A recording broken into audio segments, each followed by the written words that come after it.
it'd be very important. Like for instance, I know Cedrick, you do a lot of seltzers. Yeah. Now, if I put a seltzer in front of you and said, "Hey, Cedrick, I made this seltzer," and you take a look at it, and it's kind of cloudy and gray. A lot of times when you don't filter your seltzer, you'll have a very dark yellow tinge to it. Okay. Which will kind of make it look like Mountain Dew. Okay. Which in itself isn't appetizing when you tell somebody, this is a beer I made. So clarification in seltzer for sure is one of those things you have to get down early in the game. I know clarifying right now is kind of a lost art with the haze craze that's going on right now. Have you had any good clear beers lately? I have. I mean, actually, I've had some good clear beers. Yeah, and we're making the West Coast version of the Big Brew. Yes, that's right. We're going to be doing that. And looks like we had a little bit of audio problem, but I guess we've got audio now. Okay. All right, for those of y'all who are now just hearing us, you missed all of the pearls of wisdom that came forth from Cedrick's mouth. What have we done? All right, let's start it all back over again. So, I'm Jeff Perot. This is Cedric Freeman. Today we're going to be talking about clarifying your beer, and in particular the importance of clarity to your beer. Now, a lot of times, people say, well, it's not that important, but we were talking a little bit earlier. You begin to appreciate a beer by first seeing it. You see the color, you see the clarity of it, and you begin to see things like, okay, it's a little bit hazy, and so it's a hazy IPA, and so you expect that, or it's a little cloudy, and you realize you're about to drink a Hefeweizen or a Dunkelweiss, something like that, and it should be cloudy. But then, if you're about to have a nice Bohemian Pilsner, and it looks like very cloudy, you want to drink something clear, or a Helles. Exactly. I've seen some of those that have been hazy as well. Yeah. That is not what they were going after. It No. may have ended up like that, but they were trying to let it drop out. All right, now we're going to start to where you can really start your clarification process. You can always start it early on, and that comes with great planning. And when you're taking things into to consideration when you're planning, you always want to start with a good quality malt. Jeff? Yes, you want to make sure you're starting with a good quality malt and one that's fresh. Yeah. Otherwise, that can begin to start causing you some problems in your clarity if you're using old malt and not very good quality malt. You don't want Uncle Bob's malt that he grows in the back of his house. But there's a lot of very nicely well modified malt out there, quality malt. We've got it here at the shop, a lot of different kinds. You also want to start with good water. The amount of calcium that's in your water can actually help or aid in the clarification. If you have a sufficient amount of calcium, the yeast is much better able to flocculate out, and you're going to get much clearer beer. Now, is it gypsum that we don't want in our water? Because gypsum will help kind of hold those things up. Well, what bad things in your water should you stay away from? Well, okay, that's actually a good question. Yeah. You wouldn't want to use just straight distilled water for your beer. Yeah. Because you need some of the minerals in there in order to not only is it a part of the process of mashing, but also part of what the yeasts need as well. I also use distilled water for one of my seltzer experiments. Okay. It tasted like nothing. Actually, when it fermented, because the alcohol was heavier than the water, it actually floated all to the bottom and created 2 separation layers. Did it? Yeah. Oh, so wild. Wasn't great tasting at all. But filtered water. Filtered water works great. If you're going to use distilled water, then you're going to need to build up the minerals in it. And that sounds complicated. It does get a little complicated. And actually, we may try a future episode on beginning water chemistry, because that's a deep rabbit hole that we can take you down. Yeah. But good water. I mean, if you're using if your drinking water is good quality, you'll at least want to pass it through one of those filters. Yeah, I would at least pass it through the filter, try to remove some of that chlorine, because that in the end can kind of mute your taste of your malts and hops like that. Correct. Now, another thing you'll want to do is there's fining agents that you can put in the boil. Now, one of the ones which actually most homebrewers start out with is Irish moss. Irish moss is basically kind of a natural-like ingredient. It's moss, and it is basically Irish moss. It is a protein coagulant. Now, what that means is it's a fancy term for the fact that what it does is the proteins that are all in the beer, in the boil, it will begin to kind of clump those together into large clumps, so it will attract it. And then as you're chilling and everything, it helps it to drop down to the bottom, and you get clearer beer. Now, another thing you can do, I used Irish moss for a number of years, and then I discovered Whirlflock, which is... That's what I use. I'm not too keen on the Irish moss, but Yeah. Whirlflock has been around for a while. The old guys like me started with the Irish moss. Don't know nothing about that. The young cool kids who started off with Whirlflock from the beginning. But Whirlflock is actually powdered Irish moss, and I believe it's carrageenan in there. Carrageenan. And So it actually it does the same thing as Irish moss. It's going to coagulate all that stuff at the bottom. You'll actually be able to see it. For Whirlflock or anything like it, they ask for you to put it in anywhere between 15 and 10 minutes in your bowl. And then that'll allow you to really see your cold break or your hot break in your kettle or your boiling vessel. That's really worked well for me. I guarantee you Irish moss would probably do the same thing just as perfect. yeah, I mean, Irish moss works really well. I did notice, though, that when I started using Whirlflock, that I was getting better clarity to my beers than with the Irish moss. Could be because of the carrageenan and such like that. It's also the ease of use. It is. Drop It's- one, keep going. Yeah, basically you've got these little tabs. For those of y'all who are not familiar with Whirlflock, you take the tab, you throw it in, there you go. Irish moss, you need to be able to measure out 1/4 to 1/2 teaspoon per 5 gallons, which if you're like me and you're not always sure where the teaspoons are in the house, Go over. Go over. you always end up kind of taking a handful and it becomes kind of expensive. But these are actually things that you can do during the boil to help in the clarification process of having clear beer. Another thing can be to chill as quickly as possible because you want to avoid what's called chill haze. Now that's something which you may not initially see in your beer, when it's fermenting, but then, you chill it down and you pour it and it's hazy. That's your first sign. A lot of times for me, when I'm trying to chill as quick as possible or as relatively quick as possible, we talked on our last episode about using counter for wort chillers, some of the immersion chillers that we have. Also, the ice method where you just fill your sink with ice and put your boil kettle in there. All those are great methods. And I mean, it takes a while for you to find your very own method of chilling quick, right? And I mean, everybody ends up kind of having the one that they like. Yeah. I've known people who have the plate chillers and love them, people who have counterflow chillers and love them. The Terminators. Yeah, and people who have, the immersion chillers and love them. And then it's interesting, sometimes, those people love immersion chillers but hate plate chillers. Love plate chillers but hate immersion chillers. And it's all about your brewing process and what you really use to brew. Some people use whole hops. Yeah. Some people use pellets. So, I mean, filtering that out can really cause a problem for you if you're not using the same method that you're doing. Correct. Now, another thing I've also found that's helpful in getting clarity in your beer is also trying to get as clear a wort as possible. Yeah. And that means not only going into your boil kettle from the mash tun, but then also coming out of your boil kettle into your fermenter. You're not going to be able to get everything out. You're not, unless you're going to sit there for 3 hours every time your filter clogs or whatever you're doing. Empty it, restart. It will be time consuming. But you can get the majority of the stuff out of it and let fermentation kind of take care of the rest of it. Correct. So what Cedric's talking about is a lot of like the hot particulates as well as the proteins, that those will fall to the bottom of the kettle, and then you can rack the beer off and get very clear, or rack the wort off and get very clear wort. Now, I want to ask a quick question. Sure. Just so we can kind of nail the specifics down. When we were talking about a cold break or a hot break, yes, to make sure that your proteins fall down to the bottom, about how long are we talking as in times of time? How long should I just cut off my boil and immediately try to start my transfer, try to start cooling, or do I whirlpool it a little bit? Okay. That's a good question. Some of it will depend upon what kind of a chiller you're using. Okay. If someone's using a counterflow chiller or a plate chiller, then you might want to go ahead and whirlpool. just to kind of get a lot of the the hot particulates and proteins, in a kind of the center of your kettle.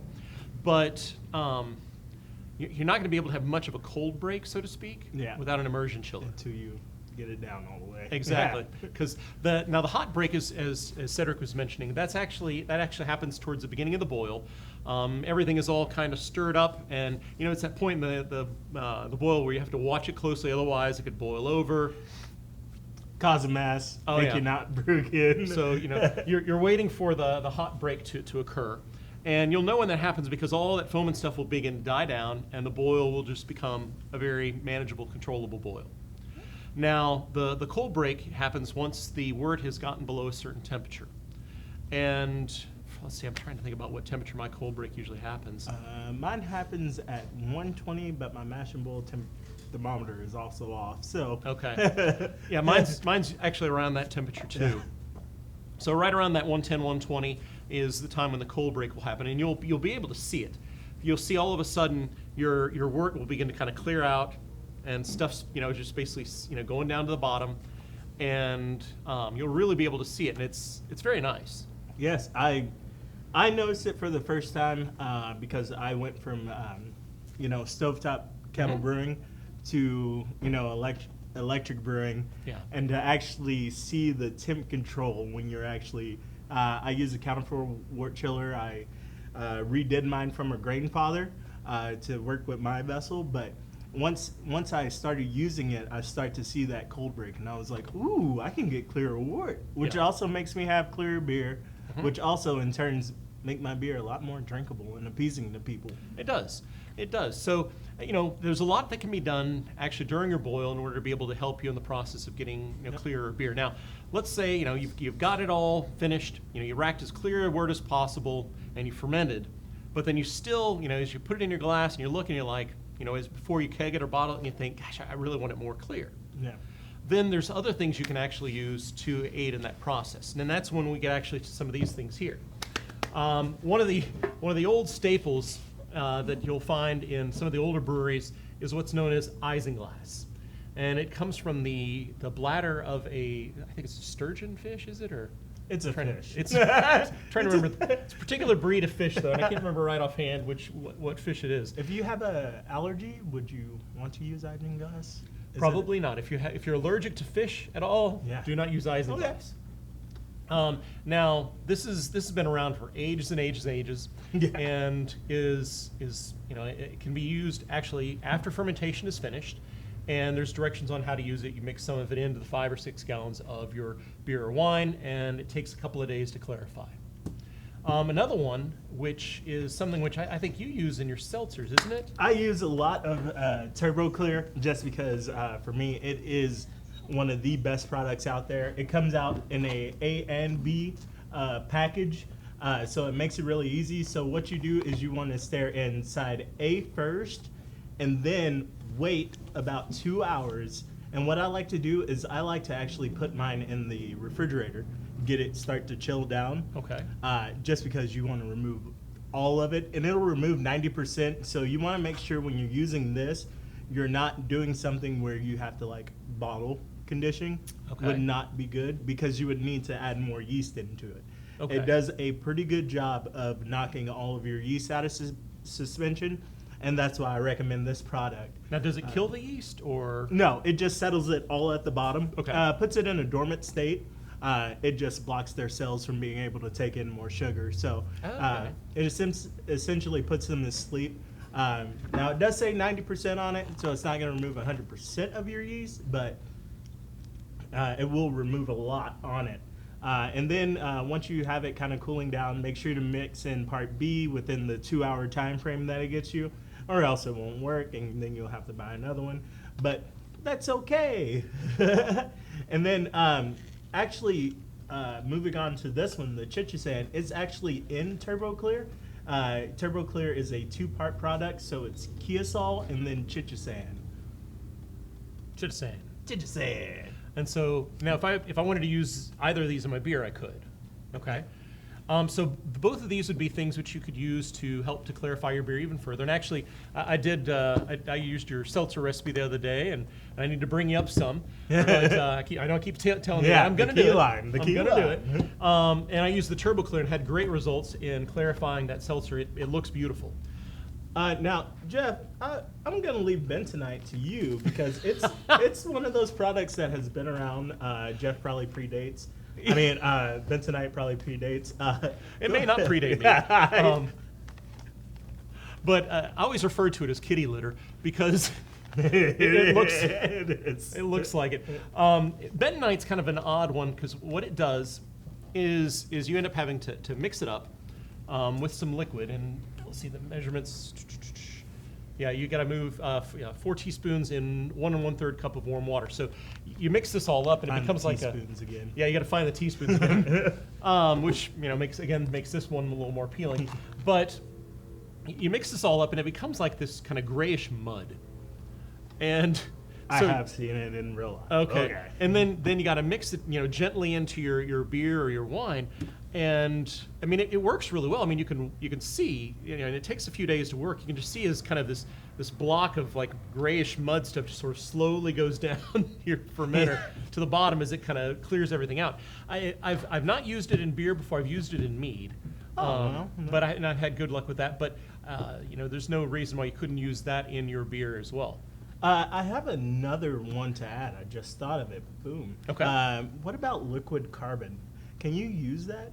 I don't know. I've never used. I've used it in a seltzer to clarify a seltzer. Okay. I'm just wondering if it may remove too much out of beer because it is a heavy liquid. Okay. It might. I've never tried it. Yeah. We might have to experiment with that here at the shop one day and see. Yeah, we could try to clarify the beer that we have ready now. Yeah.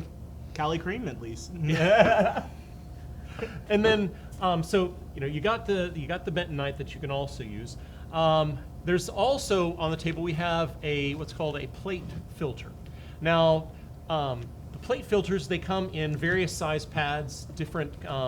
Some are some are very very tiny, you can strip everything out. Some are a little looser and allow some things to flow through. But basically, on these filters, you unscrew this, you place your filters in there. Screw it back, and the beer comes in one side, and then comes in one side, and then comes out filtered in the other. Now, the thing with that is you're looking at a little more equipment, because at that point, what you're having to do is you're having to have the ability to push the beer through there, and so that means you're going to at least need to You're going to need a chugger. Yeah, you're going to have some sort of a pump or some sort of system where you can you have it kegged, you can run the pressure through there. And then you're gonna have to change out the filters.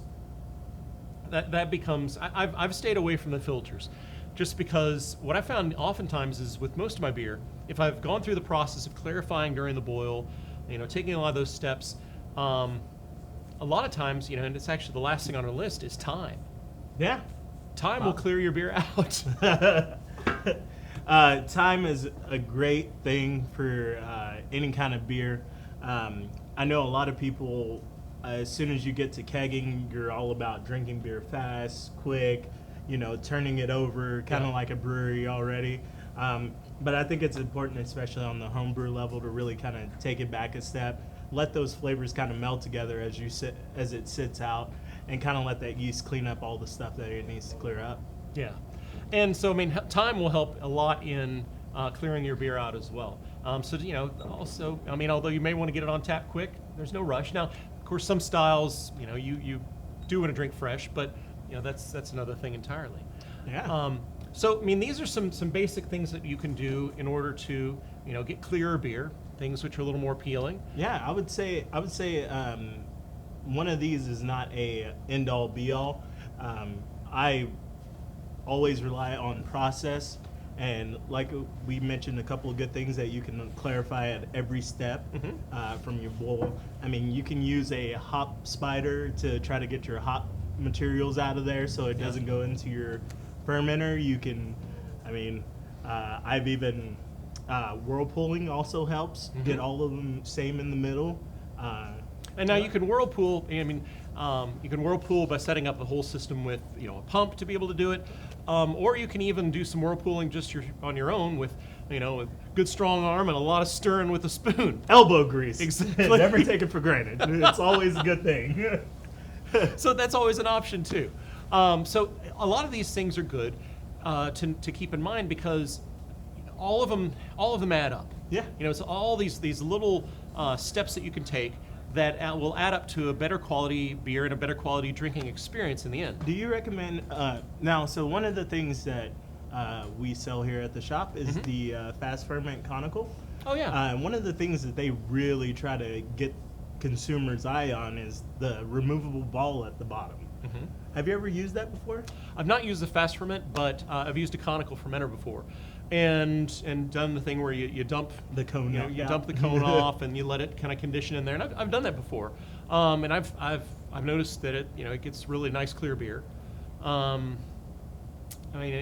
also it allows you to kind of keep it all in one vessel and you're not transferring to another and such. And I guess that's one thing we didn't cover either, but actually moving your beer to a secondary container can help in the clarity process as well. Right, and one of the things that I would do before I actually transferred or racked over to my secondary is that I would actually use chill down time, or what we call I lost it.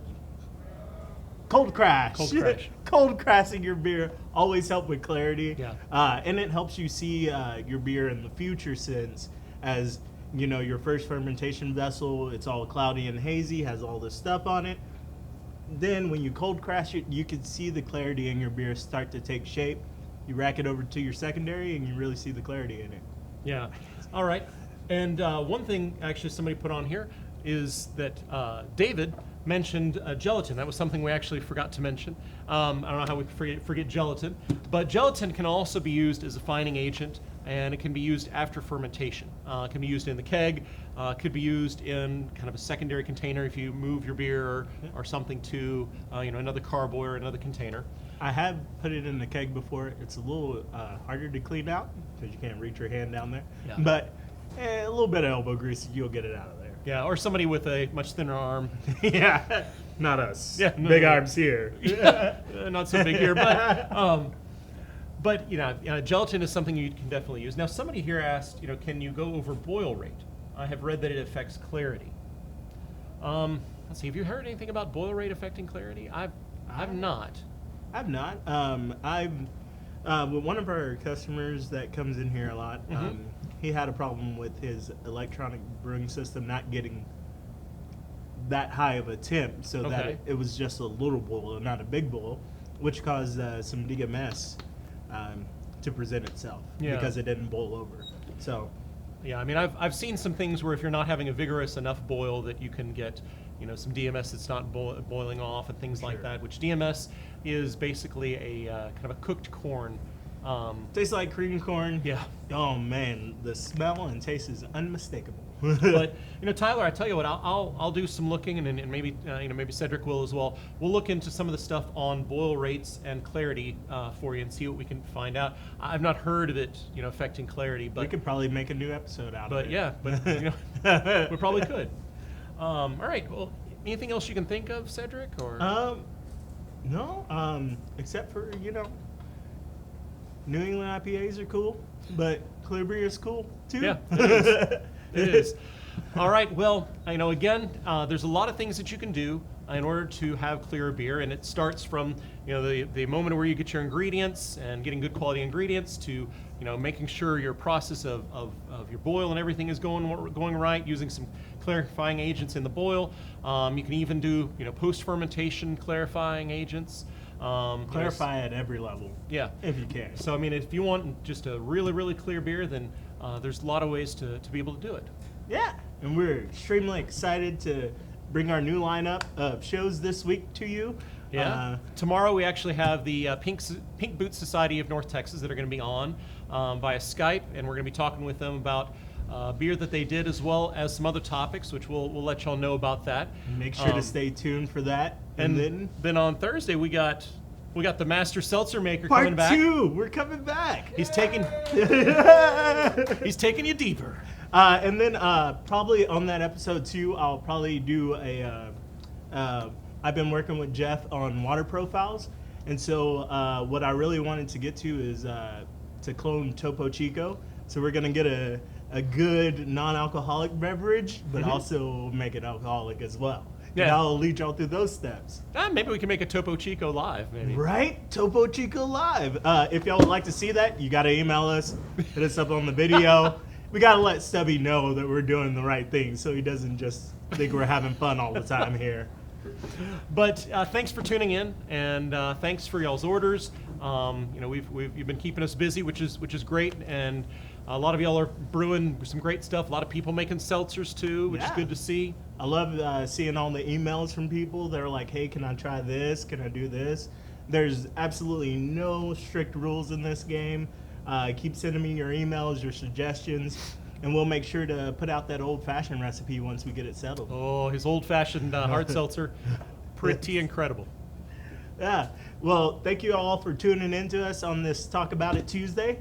And and the stay at home and brew it. Talk about it Tuesday too. No. But again, thanks for watching, and thanks for your orders, and y'all stay safe and Stay safe. stay at home and brew it. Yeah, stay at home and brew it.